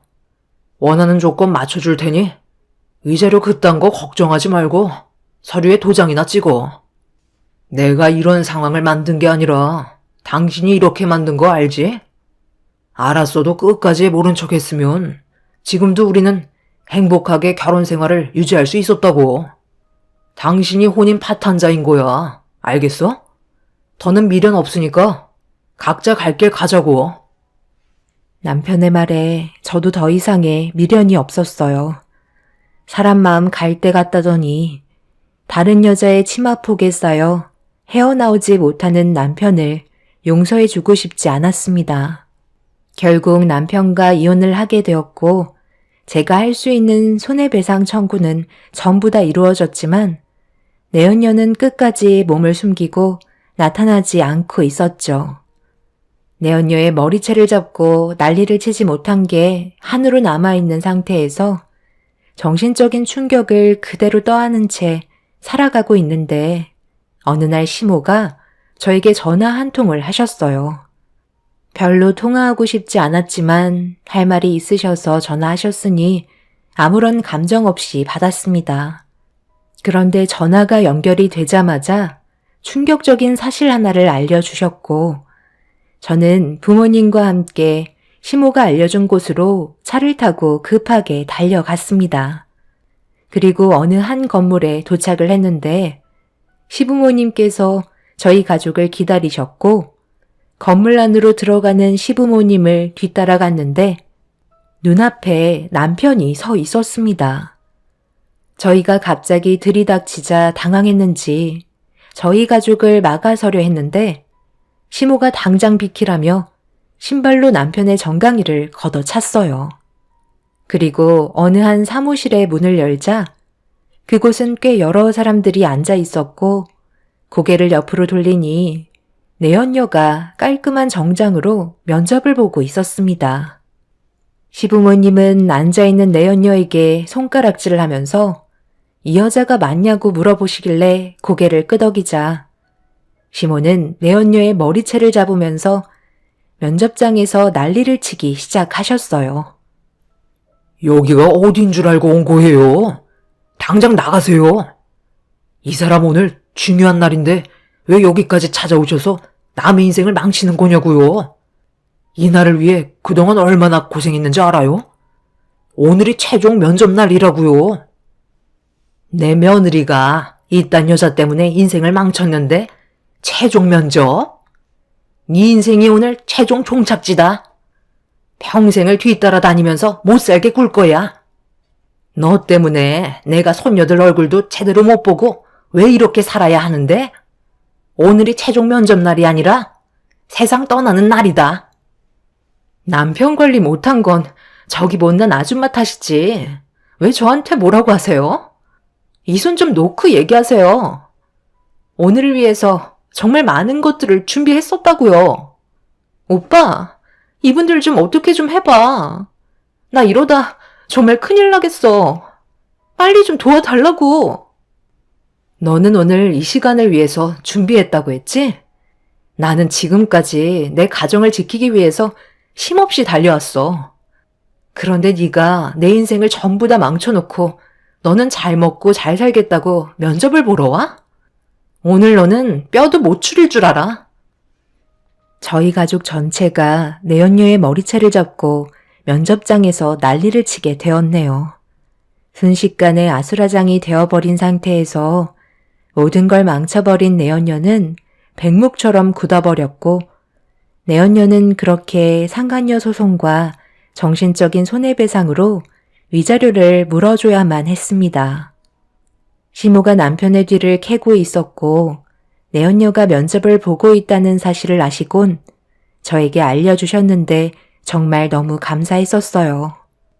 시모 덕분에 제 속에 있던 모든 걸 머리채 잡고 털어버릴 수 있었습니다.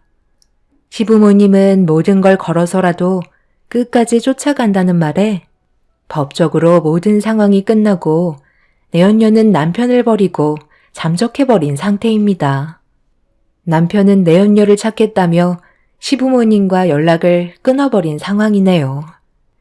시부모님은 쓰레기 같은 아들 없어도 된다며 손녀들만 보고 싶어 하세요. 정신 못 차린 놈 2번 다시 보고 싶어 하지 않네요. 시댁 재산도 전부 손녀들에게만 물려줄 거라며 손녀들 얼굴만 계속 볼 수 있게 해달라고 하십니다.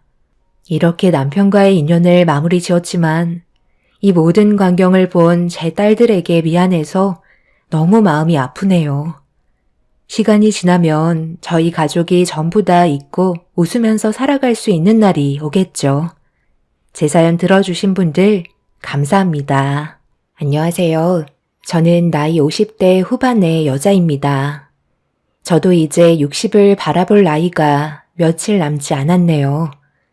그동안 후회 없는 삶을 살아가기 위해 정말 많은 노력을 했었는데 한순간에 모든 게 무너지니 앞으로 저에게 남은 인생을 어떻게 만들어 가야 할지 몰라 여러분들께 도움을 받아보고자 글을 작성하게 되었습니다.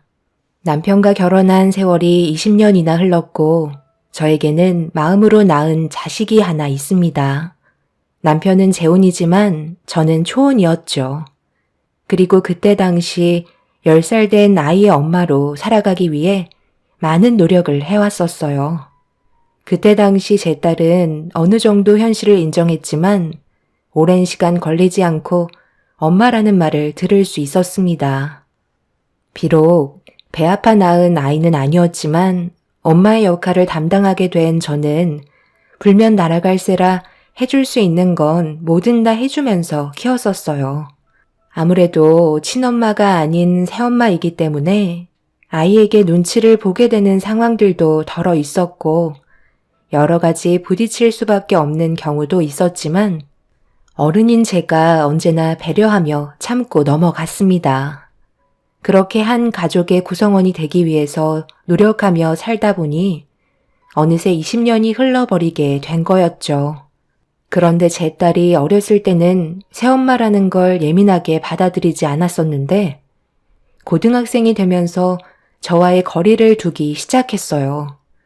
그리고 성인이 되었을 때 가까이 갈 수 없는 벽 같은 게 생기자 그래서 이런 문제들을 남편과 진지하게 대화를 나눴었지만 딱히 해결되는 건 없었습니다. 시간이 지나면 자연스럽게 해결이 될 거라며 크게 문제 삼지 않았고 그런 남편의 모습이 서운하게 다가왔었죠. 분명 저를 부를 때는 엄마라곤 하는데 껍데기만 엄마이고 제가 할 수 있는 건 아무것도 없었습니다. 그저 집안의 가정부인 것 마냥 가사를 하는 것 외에는 제가 집에 있는 이유를 찾지 못했었어요. 저는 가까이 가려고 노력했지만 딸은 항상 거리를 지켰습니다. 그런 생활이 반복이 되면서 뭐가 문제인지도 모르는 상황들이 답답해 단둘이 대화할 수 있는 기회가 왔을 때 접근을 시도하려 해도 딸은 계속해서 피하기만 했었습니다. 그럴 때마다 저를 엄마라고 부르면서 쫓아다니던 옛날이 그리웠었죠. 항상 참아왔고 기다려주며 뭐든 들어주려 했던 제가 결국 폭발하면서 서운했던 감정을 딸에게 터뜨리게 되면서 위태로웠던 가정은 결국 무너지게 되어버렸죠. 그리고 딸이 왜 그동안 저에게 벽을 뒀는지 알 수 있었습니다. 지금 내 나이가 몇인데 아직까지 어렸을 때처럼 따르길 바라는 거예요? 그때는 제가 기댈 곳이 없으니까 어쩔 수 없이 엄마라고 하면서 따라다닌 거죠. 이제는 나 혼자 잘 살아갈 수 있는데 굳이 기댈 필요 없잖아요? 그래도 제가 아줌마라고 하는 것도 아니고 엄마라고 얘기해 주는데 그 정도면 고맙게 생각해 줘야 하는 거 아닌가요? 그러니까 너는 나를 예전부터 엄마로 받아들이지 않았다는 거네.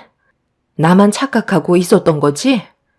그동안 내가 얼마나 많은 시간을 희생했는지 모르는 것도 아니면서 꼭 그렇게 얘기해야 되는 거니? 나는 너를 정말 내 친딸로 생각하면서 최선을 다해 키웠는데 너는 나에 대해 진심이었던 적이 단 한 번도 없었던 거야? 솔직하게 얘기해봐. 너 무슨 문제라도 있는 거니? 아무 문제 없어요. 그저 저는 받아들이고 싶지 않을 뿐이에요. 그러니 더 이상 저에게 조금도 기대하지 마세요. 딸은 저를 단 한 번도 엄마라고 생각한 적이 없었다며 방으로 들어가 버렸어요. 저는 제 딸에게 진심을 봤었는데 모든 것들이 전부 거짓이라는 한마디에 그동안 딸과 행복했었던 모든 것들이 전부 무너지고 말았습니다.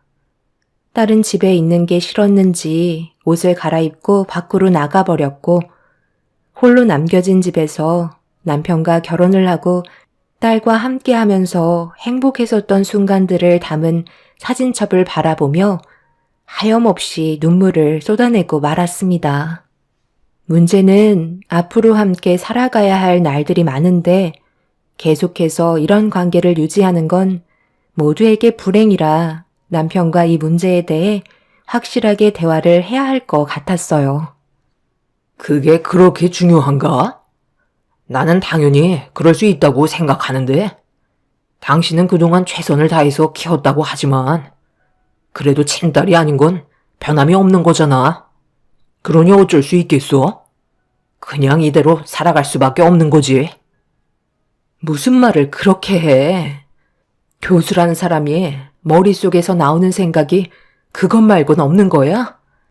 최대한 좋은 관계를 유지하면서 살아가야 할 거 아니야.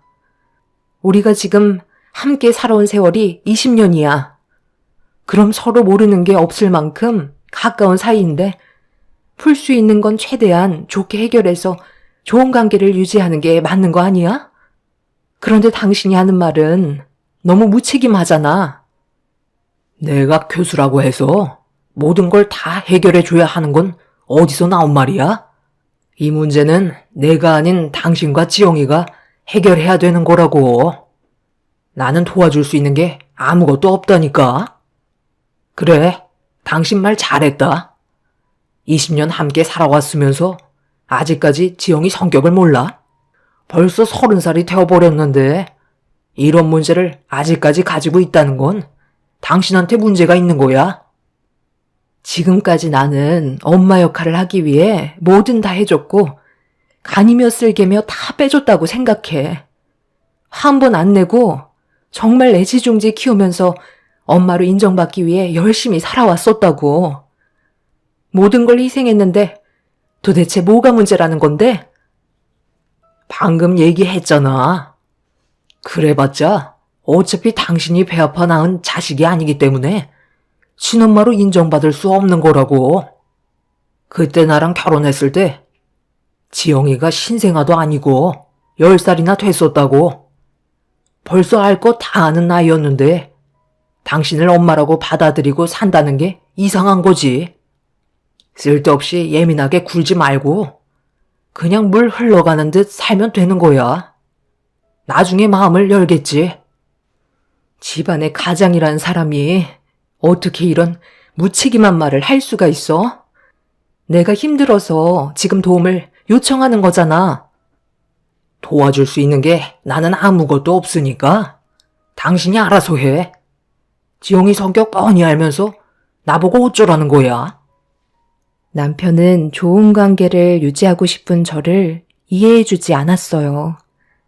친딸이 아니기 때문에 절대로 가까워질 수 없다며 그만하길 원하고 있었습니다. 남편은 제가 생각했던 것보다 예민하게 반응을 하길래 많이 당황스러웠었지만 그래도 최대한 도움을 받고 싶었어요. 친아빠인 남편이 저 대신 대화를 해본다면 문제점을 해결할 수 있을 것 같았거든요. 하지만 남편은 저를 조금도 도와주지 않으려 하고 있었죠. 그런 태도가 너무 실망스럽게 다가왔고 그때부터 남편과도 안 좋은 관계가 되어버렸어요. 결국 제대로 된 해결책 하나 얻지 못한 채 서로 침묵하며 지내는 게 일상이 되었고 딸은 저를 대할 때와 다르게 남편과는 서로 웃으면서 행복한 관계를 유지하고 있었습니다. 한 공간에 지내면서 너무 멀게만 느껴지는 거리에 서러운 감정이 북받쳐 늦은 저녁 눈물을 흘린 적이 한두 번이 아니었어요. 그저 남편과 결혼했을 때 다른 거 하나 안 바라고 웃음이 끊이지 않고 행복한 날들만 상상했었는데 반대의 삶을 살고 있는 제 자신을 보니 너무 불쌍해 보였습니다. 제가 처음으로 이 집에 있어야 할 이유를 찾지 못했어요. 그래서 저도 모르게 일탈을 하고 싶었는지 한동안 집에 들어가지 않았습니다. 처음에는 남편이 이런 제가 걱정됐는지 며칠 전화 와서 집에 들어오라고 했었지만 어느 순간부터는 아예 전화 자체가 없더라고요. 제가 밖에서 맴돌았던 것도 딸이 전화는 아니더라도 문자 한 통은 해줄지도 모른다는 기대에 시도한 건데 정작 딸은 단 한 번도 연락을 주지 않았습니다. 결국 일주일 만에 집에 들어왔는데 제가 없던 시간 동안에 집은 난장판이 되어 있었어요.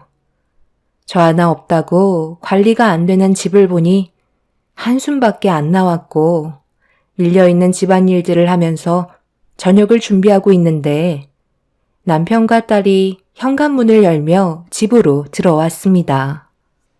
제가 한동안 집에 들어오지도 않았었는데 둘은 뭐가 그리 즐거운지 서로 웃으며 대화를 주고받으면서 들어오길래 그 모습을 본 저는 너무 서운한 마음에 결국 참아왔던 감정을 터뜨리고 말았습니다. 내가 일주일 넘게 집에 들어오지 않았는데 지금 둘은 아주 살판 났나 봐. 집안 꼴은 이게 뭐야? 지영이 너는 어디를 들어가? 엄마를 봤으면 인사를 해야 되는 건 기본 아니니? 내가 너를 예의 없게 가르친 것도 아닌데 어른 앞에서 뭐 하는 태도야? 내가 그렇게 들어오라고 몇 번이나 얘기했었는데도 오지 않더니 뭘 잘했다고 지금 내 앞에서 큰 소리야? 당신 없는 동안 집안 꼴을 봐봐. 이게 돼지우리지 사람 사는 집이야? 다 당신이 혼자 자초한 거잖아. 내가 얘기했지. 그냥 흘러가는 대로 살면 되는 거라고. 당신이 계속 삐딱하게 구니까 이런 문제가 생긴다는 거 몰라? 우리는 저녁 먹고 들어왔으니까 당신 혼자 차려 먹어. 미리 전화 한 통이라도 줬으면 밖에서 같이 먹기라도 했었을 거 아냐? 제발 생각 좀 하고 움직이면 안 될까? 그리고 지영이한테 뭐라고 하지 마. 가뜩이나 사이 안 좋다면서 더 안 좋아질 거야? 제발 하루라도 조용하게 좀 살자. 집에까지 와서 스트레스 받아야 되겠어? 그리고 이번 주말에 지영이가 남자 하나 집으로 데려올 거야. 결혼하고 싶은 남자가 생겼나 봐. 그런데 그때도 얼굴 붉히는 모습 보여줄 거야? 자식은 가만히 있으면 알아서 다가오는 법이야. 결혼? 나한테는 한마디 말도 한 적 없었는데 주말에 남자를 데리고 집으로 온다고? 지영아, 방문 좀 열어봐. 엄마랑 얘기 좀 하자니까.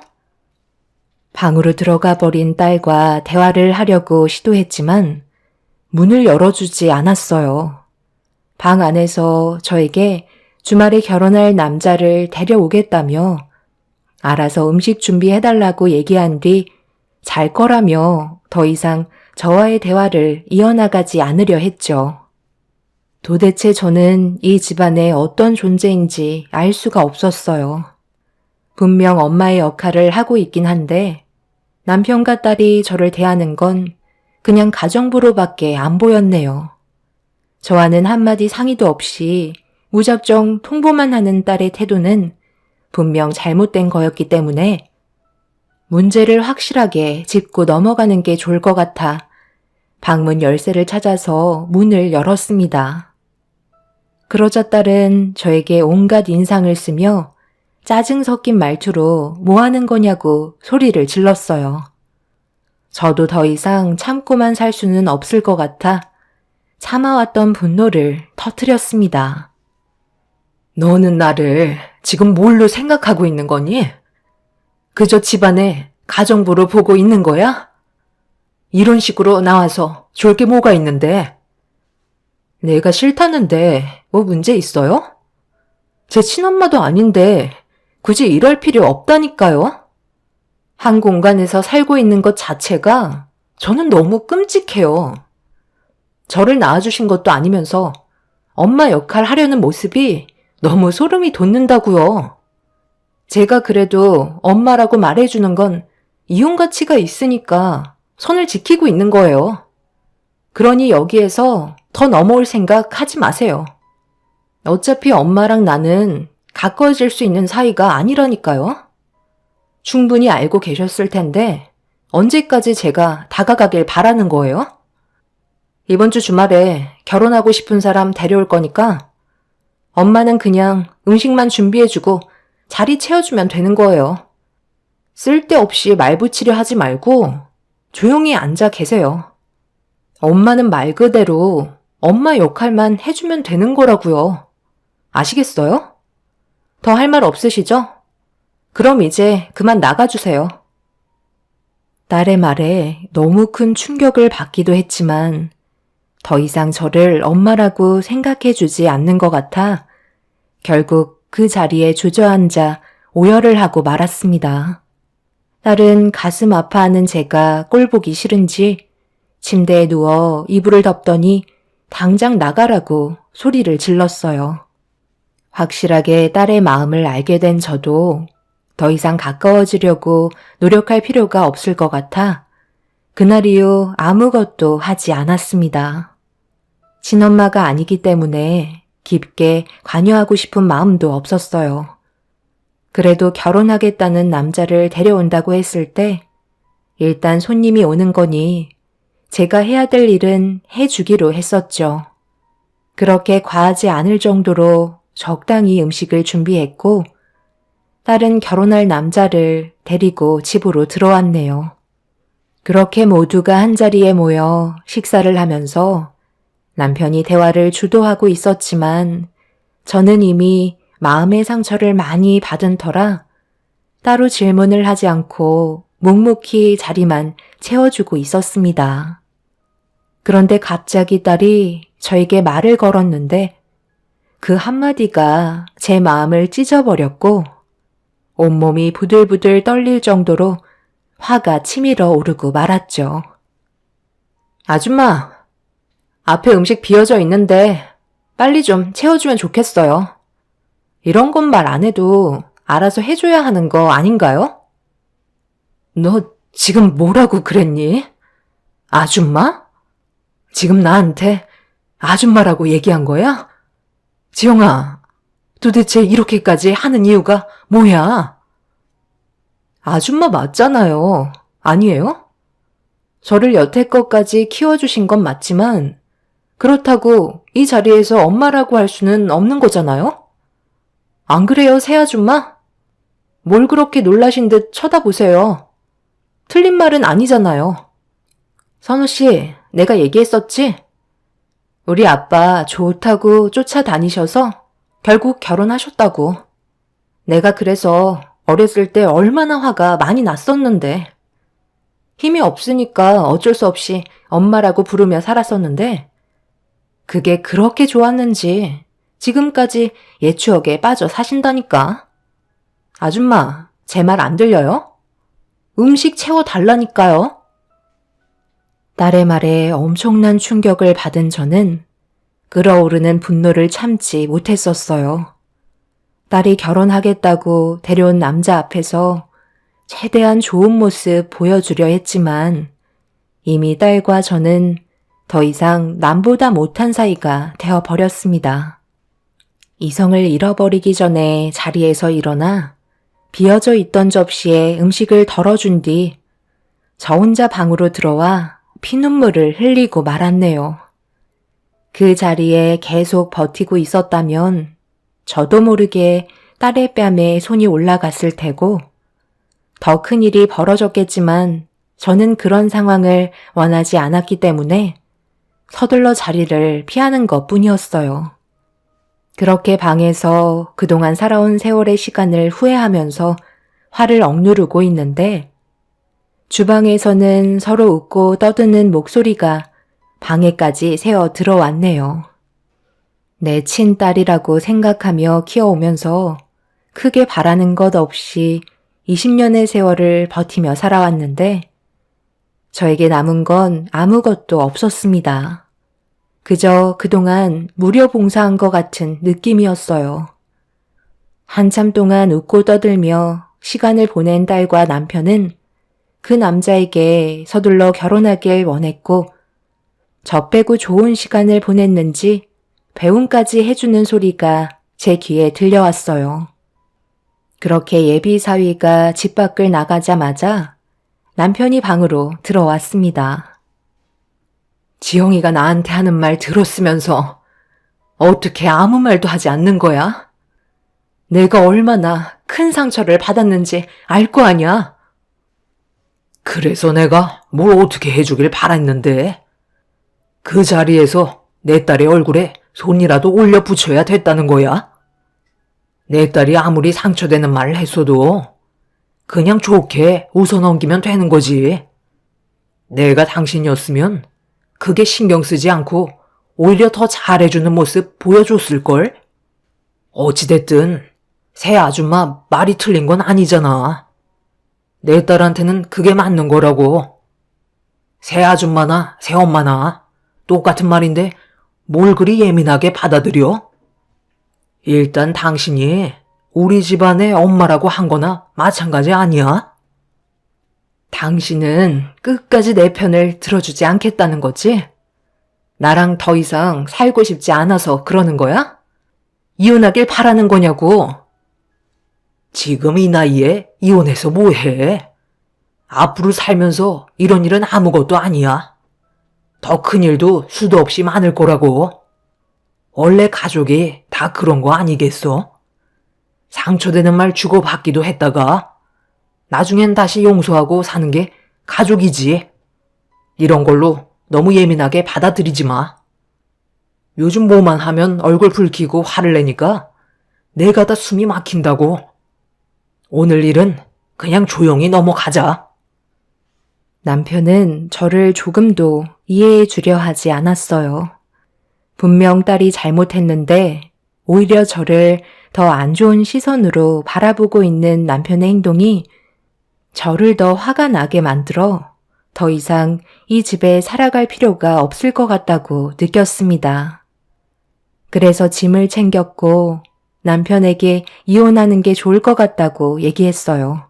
관계가 조금도 좋아지지 않는 상태에서 오히려 더 악화만 되어가는데 저 혼자 미련하게 붙잡고 있는 것도 아닌 것 같아 그만하길 원하고 있는데 남편은 제가 이혼하자는 말에 갑자기 태도를 바꾸더니 자기가 딸에게 좋게 얘기해 보겠다며 갈라서는 건 또 싫다고 매달리길래 그 모습이 더 보고 싶지가 않아서 제 팔을 붙잡고 있는 남편을 뿌리치고 밖으로 나갔습니다.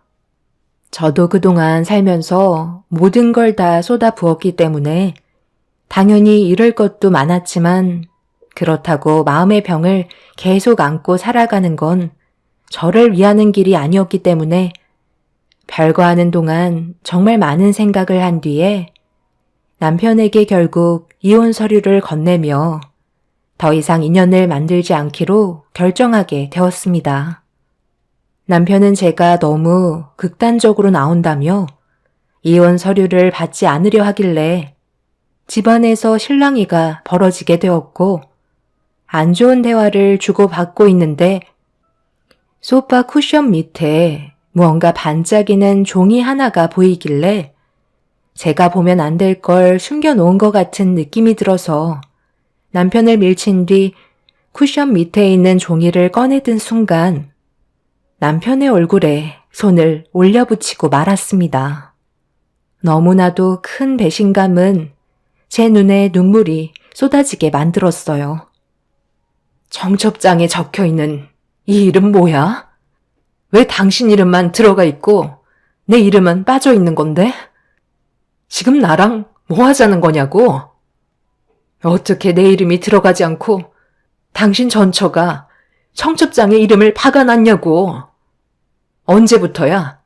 당신 나 몰래 전처 만나고 있었어? 내가 원해서 그런 게 아니라 지영이가 그렇게 하고 싶어 한 것뿐이라고. 친엄마가 결혼식에 참석하길 원한다는데 내가 그걸 막을 수는 없는 거잖아. 지영이의 의견을 존중해 줘야 한다고. 한 번뿐인 결혼식에 친엄마가 자리를 채워주길 바라는데 단칼에 거절할 수는 없는 거지. 그래서 하도 부탁하길래 어쩔 수 없이 허락해 준 것뿐이야. 나는 끝까지 반대했었다니까. 그래서 지금 당신 옆자리에 내가 아닌 전처를 앉히겠다는 거네. 20년간 당신 아내로 살아온 나는 그동안 껍데기에 불과했던 거야? 끝까지 가보겠다는 건데 정말 후회 안 할 자신 있지? 지영이 어딨어? 당장 집으로 들어오라고 전해. 그렇잖아도 아빠가 전화해서 들어왔어요. 저한테 무슨 할 말 있는 거예요? 손에 들고 있는 청첩장에 뭐 문제라도 있어요? 지금 그걸 말이라고 해? 내가 너희 친엄마보다 너를 키워준 시간이 훨씬 더 오래됐다는 거 너도 잘 알고 있으면서 도대체 나한테 왜 이러는 건데? 키워준 엄마보다 결국 낳아준 엄마라는 거니? 그래서 청첩장에 내 이름이 아니라 친엄마의 이름을 넣은 거고? 너는 정말 나를 단 한 번도 엄마라고 생각해 준 적이 없는 거구나? 너 마음 이걸로 충분히 알았으니까 우리 두 번 다시 엮이지 말자. 나도 더 이상 너를 찾지 않고 살 테니까 무슨 일이 있더라도 내 앞에 절대 나타나지 않았으면 좋겠다. 그래도 한 번뿐인 결혼식은 와 주셔야죠. 20년간 엄마 딸로 살아왔었는데 멀리에서 지켜볼 수는 있잖아요. 그리고 축의금은 잊지 마시고요. 식사도 하고 가세요. 꽤 비싼 음식들이라 버려지면 아깝잖아요. 엄마도 인원수에 포함은 시켰어요. 더는 남편과 딸의 얼굴을 보는 게 너무 힘이 들어 서둘러 집 밖으로 뛰쳐나왔어요. 그리고 청첩장에 박혀있던 전처의 이름은 저를 더욱더 분노하게 만들었습니다. 도저히 용서를 해줄 수 있는 상황이 아니었어요. 아무리 그래도 서로 간에 지켜야 할 도리가 있는 건데 딸과 남편은 상식 밖의 행동을 보여주었죠. 그날이요, 남편과 저는 이혼을 준비하게 되었어요. 저도 참아왔던 만큼 남편과 딸에게 똑같이 갚아주는 게 맞을 것 같아 결혼식 날 참석하게 되었고, 멀리서 지켜보고 있는데 정말 전처가 남편 옆에서 결혼식을 축하해 주려고 찾아온 손님들을 맞이하고 있었습니다. 그 자리는 원래 제가 있어야 할 자리였지만 차라리 잘 됐다 싶었어요. 그래서 그 모습을 계속 주시하며 보고 있다가 예식 5분 전에 퀵 배달이 도착했고 신부 대기실로 들어가 전달을 해 주었어요. 그리고 잠시 뒤 딸의 비명소리가 예식장에 울려 퍼지면서 딸은 신부 대기실 문을 박차면서 밖으로 나왔어요. 그리고 주위를 두리번거리며 저를 찾고 있길래 모두가 모인 자리에서 딸 앞으로 다가갔습니다. 서류 봉투를 손에 들고 부들부들 떨고 있길래 무슨 할 말이 있냐고 물어보는 말에 딸은 갑자기 꼬리를 내리면서 자신의 잘못을 인정하고 있었네요. 하지만 이미 돌이킬 수 없을 만큼 너무 멀리 와버렸기 때문에 저도 딸과 남편을 용서해 줄 수 없었어요. 이제 와서 용서를 구한다고 달라지는 건 아무것도 없어. 내가 얘기했지? 후회할 일 만들지 말라고. 분명 몇 번이나 경고했었는데 너는 내 말을 무시하고 끝까지 나한테 상처를 줬잖아. 그런데 나는 너한테 이런 식으로 행동하면 안 되는 거니? 아니, 그렇다고 이렇게까지 하는 건 문제가 있는 거죠. 솔직히 이건 건들면 안 되는 거 아닌가요? 제가 왜 저 사람이랑 결혼을 허락받을 수 있었는데요. 엄마가 저한테 그 건물은 주기로 약속하셨잖아요. 그런데 지금 그 건물을 처분하시면 어쩌자는 거예요? 이건 엄연히 다른 문제라고요. 제가 그 건물에 얼마나 많은 계획을 가지고 있었는지 알아요? 이게 다 무슨 말이야? 그 건물을 왜 처분하신다는 건데? 당신이 거기에 병원을 크게 개원할 수 있게 해준다며? 그래서 우리 부모님이 그 조건 때문에 결혼 허락해 주신 건데 갑자기 이렇게 말을 바꾸면 어쩌자는 거야? 거기 위치가 얼마나 좋은 곳인데. 아직 처분된 거 아니니까 기다려 보라고. 내가 다 해결하면 되는 거잖아. 엄마, 내가 잘못했어요. 나는 그냥 친엄마랑 결혼식을 올리고 싶었던 것 뿐이에요. 한 번뿐인 결혼식이니까 그렇게 할 수 있는 거잖아요. 나를 낳아주신 분과 함께하고 싶었던 건데 그게 그렇게 잘못된 거예요?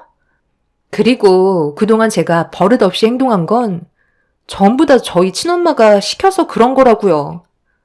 친엄마가 항상 저한테 얘기하셨어요. 아빠를 꼬셔서 그 자리를 꿰차고 들어갔으니 제가 복수를 해야 된다고 그러기에 여태까지 마음에도 없는 행동을 했던 것 뿐이에요. 저는 제자리로 돌려놓고 싶었다고요. 그게 가정의 평화가 오는 거라고 생각했어요. 그래서 나한테는 한 번이라도 그런 일들을 얘기한 적이 있었어? 없었잖아. 여태 내 친자식도 안 낳고 너와 차별할까봐 불면 날아갈세라 그렇게 희생해서 키웠건만 고작 돌아오는 게 이런 거니? 너가 내게 솔직히만 털어놨어도 금방 오해가 풀렸을 것을. 은혜도 모르는 것. 그런데 이제 와서 그런 말을 한다고 달라질 수 있다고 생각하니? 미안하지만 변명은 이미 늦었고 그리고 내가 가진 모든 건 전부 다 회수해 가도록 하마.